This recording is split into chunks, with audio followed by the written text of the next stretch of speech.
Hey guys, welcome back to our channel. Today we're going to be looking at the top 8 worst players in MLB history. Let's get straight into it. Up first we have Rusty Torres.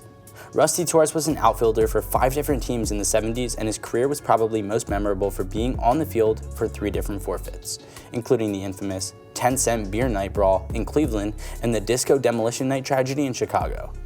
Torres started the foundation Winning Beyond Winning in New York after his MLB career in order to help younger athletes. Torres was convicted of sexually abusing an 8-year-old girl in 2012 and was sentenced to 3 years in prison after authorities discovered the organization was front for him and to prey on younger children. Up next we have Chad Curtis. Chad Curtis was a Bible-thumping Christian in MLB locker rooms during his decade-long career, which included 2 World Series titles in New York in 1998 and 1999. Curtis, who always chastised inner teammates for their wild behavior, revealed his true personality once his career ended. He was convicted in 2013 of being a serial sexual predator while working as a coach and athletic director at a number of Michigan high schools, where he abused minor girls. Curtis was sentenced to 7 to 15 years in jail and is scheduled to be freed in late 2020.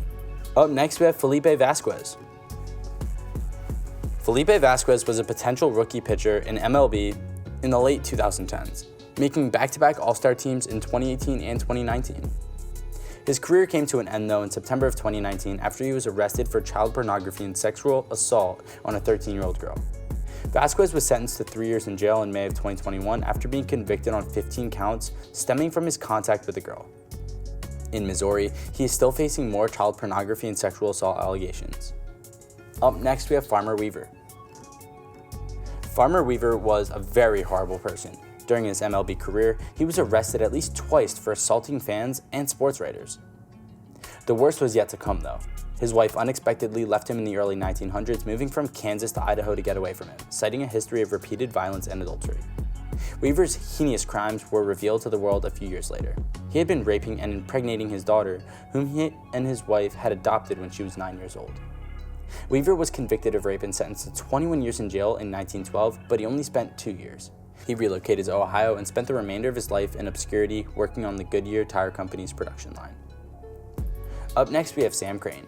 Sam Crane played 9 seasons in the major leagues, and nearly a decade after his career ended, he committed a horrible crime when he shot his ex-girlfriend and her lover to death in a bar in 1930. Crane was sentenced to up to 36 years in prison, but was released in 1944 because of the unwavering support of former manager Connor Mack, who petitioned for his release on parole when he was inside.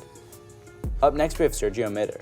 Sergio Mitter pitched in the major leagues for 9 seasons before retiring in 2011 with the Milwaukee Brewers. In 2019, he was still associated with the Mexican League when he was arrested in Mexico for domestic assault.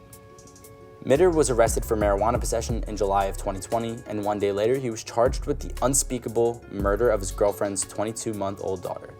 Mitter was convicted of murder in 2022 and sentenced to 50 years in prison.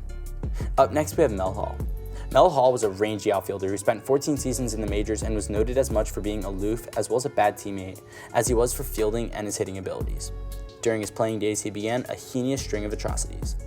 Hall retired from baseball in 1996, was arrested in 2007 on 2 accounts of sexual assault on a girl under the age of 17.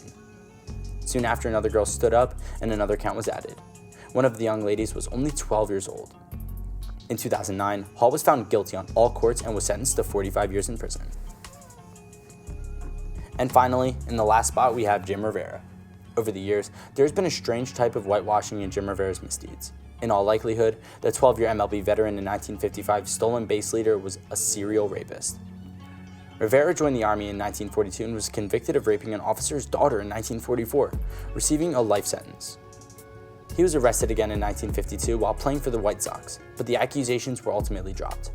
Because there was no sex offender registry at the time, most of his crimes were not discovered until the late 1990s. Well guys, thank you so much for making it to the end of the video. Be sure to smash that like button, subscribe to our channel, and ring that notification bell so you never miss a video. Thank you guys for watching, and I'll see you guys next time. Peace.